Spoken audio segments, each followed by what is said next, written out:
Herkese merhaba. Escuchad.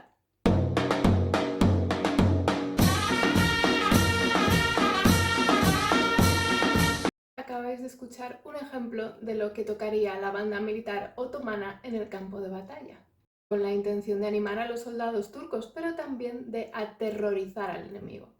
Estoy hablando de las bandas meteran, un elemento distintivo en el ejército otomano.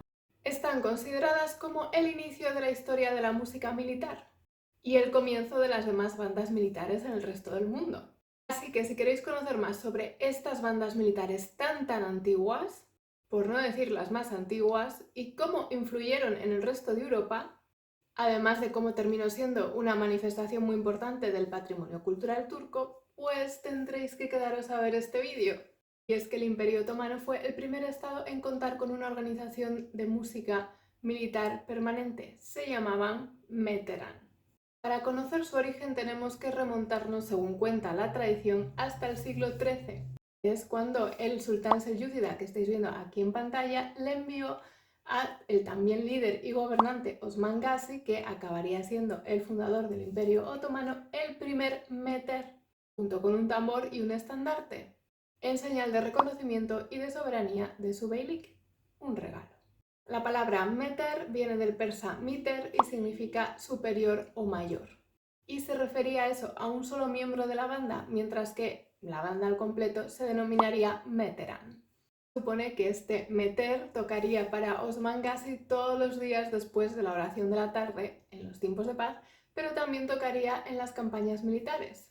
Al menos eso es lo que cuenta la tradición, como os he dicho, porque en realidad se cree que ya existirían bandas musicales anteriores a este momento, pero no se mencionan definitivamente hasta ese siglo, el siglo XIII.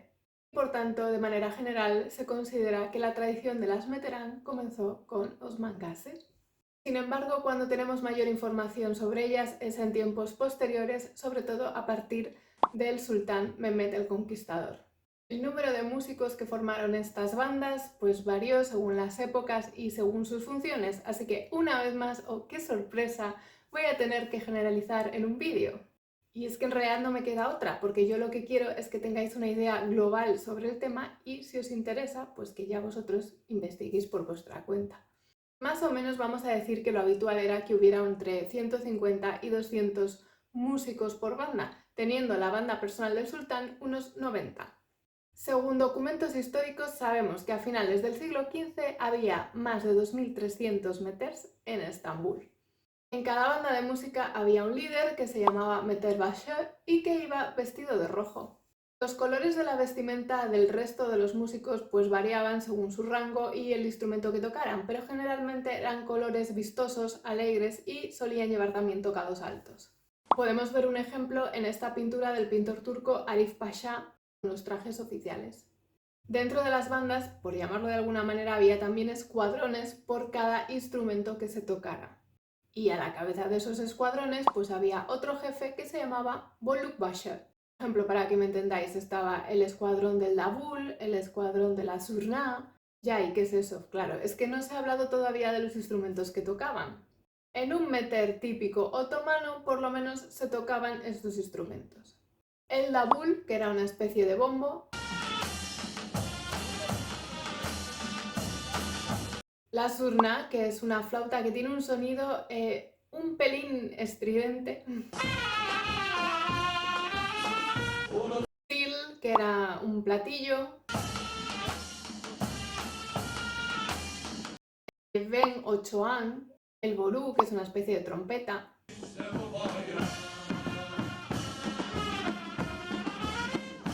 Nacaré, que es como una especie de timbal pequeño. Y el kos, que es una especie de tambor gigante del que ya os hablaré más adelante.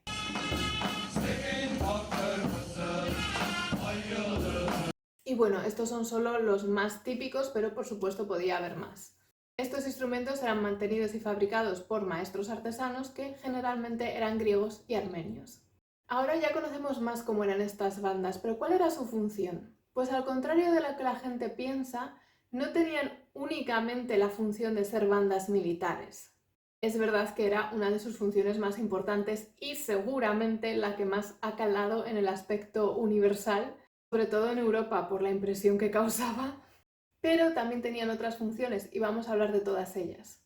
Efectivamente, las Meteran eran principalmente bandas militares y se usaban para animar a las tropas, para aumentar la moral en la batalla, para infundir valentía en los soldados con esas melodías y a la vez terror e intimidación a sus enemigos, antes y durante la batalla. Tenéis que visualizar al ejército otomano avanzando hacia su objetivo. Ese despliegue de tropas, de animales, de armas, de provisiones, de café, que ya os lo conté en un vídeo, y de músicos. Imaginad el sonido de los tambores marcando el ritmo de las tropas. Seguramente intensificaban esa cadencia al entrar en territorios enemigos para que les sintieran llegar antes de verles. También se tocaba una melodía diferente para la reagrupación de las tropas y otra para señalar los descansos, otra para indicar que entraban o salían de un lugar, o por las noches, porque también hubo épocas en las que tocaban por la noche. Esto ayudaba a mantener a los soldados alerta y despiertos y también evitaba que los soldados enemigos pudieran descansar. Además, esto es muy interesante porque se habían dado cuenta de que esta música no solamente influía en las personas, también en los animales. Los caballos de guerra se volvían más enérgicos y activos en el campo de batalla, mientras que los caballos enemigos, que no estaban acostumbrados a estos sonidos, pues se volvían asustadizos. Al final, estas bandas de música formaban parte de una estrategia muy inteligente a favor de los otomanos. Habría sido espectacular ver a ese ejército otomano avanzar con esos sonidos de trueno, como lo describía el historiador Evliya Çelebi en el siglo XVII. De él ya os hablé en un vídeo, por cierto. Decía que la surna y los tambores mezclados con el resto de instrumentos eran tan ensordecedores que hacían temblar las montañas. Bueno, es que desde la época del sultán Selim I se habían incorporado tambores de guerra gigantes que se llamaban kös.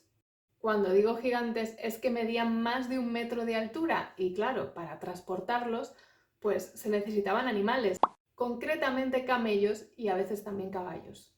Generalmente los llevaban en parejas y claro, el que los tocaba pues también iba subido en el camello. Supongo que había que tener bastante habilidad y fuerza para tocarlos. Evliya Çelebi decía que cada kös era del tamaño de una cúpula de una casa de baños. Es que me intento hacer a la idea entre los tambores, el resto de los instrumentos, los gritos, los ruidos de la batalla, los golpes, aquello tenía que ser aterrador. Los Meteran también tenían una función ceremonial. Tocaban en ceremonias religiosas, bodas reales, recepciones de embajadores, nombramientos de cargos importantes, celebraciones de alguna victoria, vamos, que tocaban para casi todo aquello que era importante. Y es que esta música se había convertido en un emblema de poder, que reflejaba a la perfección la majestuosidad del Imperio Otomano. Gracias a Evliya Çelebi sabemos que los músicos eran personas valiosas y muy bien pagadas. Incluso dos meter llegaron a ser grandes visires. El meter personal del sultán realizaba conciertos todos los días después de la oración de la tarde. Ya desde tiempos del sultán Mehmed el Conquistador, también después de la oración de la noche, excepto los viernes, y antes de la oración de la mañana, para despertar a los cortesanos. Cuando tenían que tocar en un lugar de manera estática, interpretando música clásica turca, como los ejemplos que estáis viendo aquí en pantalla, o recitando oraciones, se alineaban en forma de media luna, como podéis ver. Yektir Allah, yektir Allah, yektir Allah, illallah. Hasta la entrada del líder de la banda no comenzaban a tocar, ya que este funcionaba como un director de orquesta, para que nos entendamos. Lo que estáis viendo ahora son representaciones modernas, pero os sirve para haceros una idea. En cambio, cuando participaban en algún desfile, pues tenían una manera muy característica de caminar, deteniéndose cada 3 pasos y girando a la derecha y luego a la izquierda.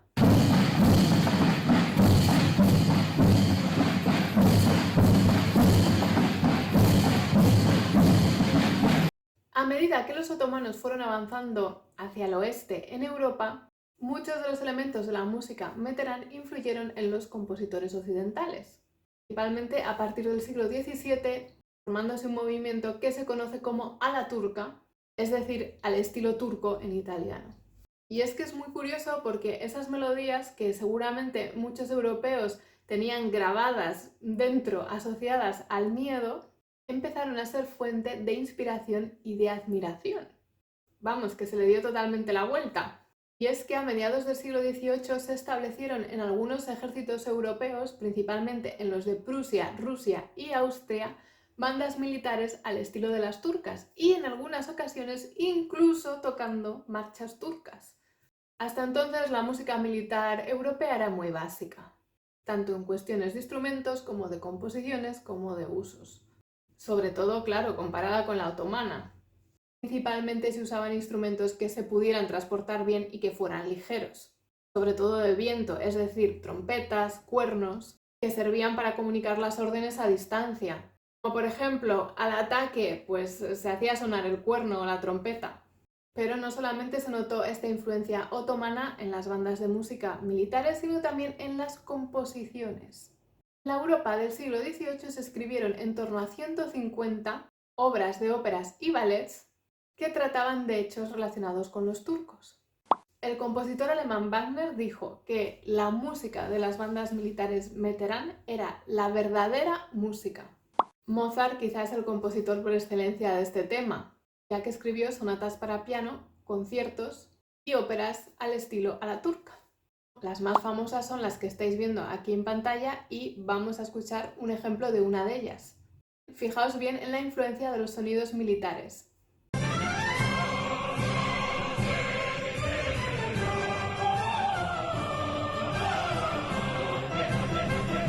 De Haydn también tenemos otras obras.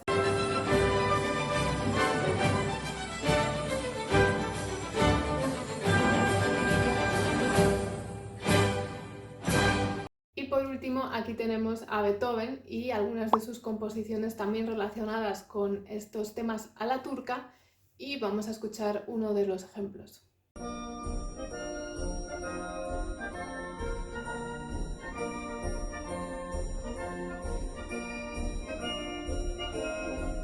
Por supuesto que no fueron los únicos, os estoy dejando aquí también en pantalla el resto de los compositores más destacados influidos por la música de las bandas militares otomanas.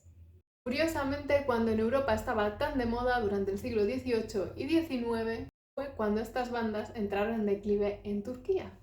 El sultán Mahmud II en 1826 disolvió el cuerpo de los jenízaros, como ya os conté en un vídeo, y con ellos también las bandas militares, ya que era una organización que estaba principalmente afiliada al grupo de los jenízaros. Desde ese momento hasta 1952, las Meterán fueron restauradas y abolidas en unas cuantas ocasiones. Hoy en día todavía tocan, aunque las composiciones que interpretan son modernas. Así, para muchos turcos es el recuerdo del pasado heroico de su historia.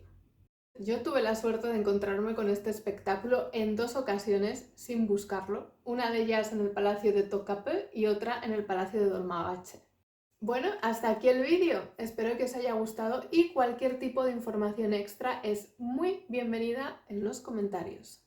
Si os apetece seguir teniendo más información sobre el mundo militar otomano, pues aquí os dejo directamente vídeos que hice sobre los jenízaros, el cuerpo de los jenízaros, que fue muy importante. No era para menos, era la guardia de élite del sultán. Y también os dejo el vídeo que hice sobre instrumentos musicales de Turquía, que bueno, también está relacionado con este tema. Yo me despido hasta el siguiente vídeo y espero que no me falléis.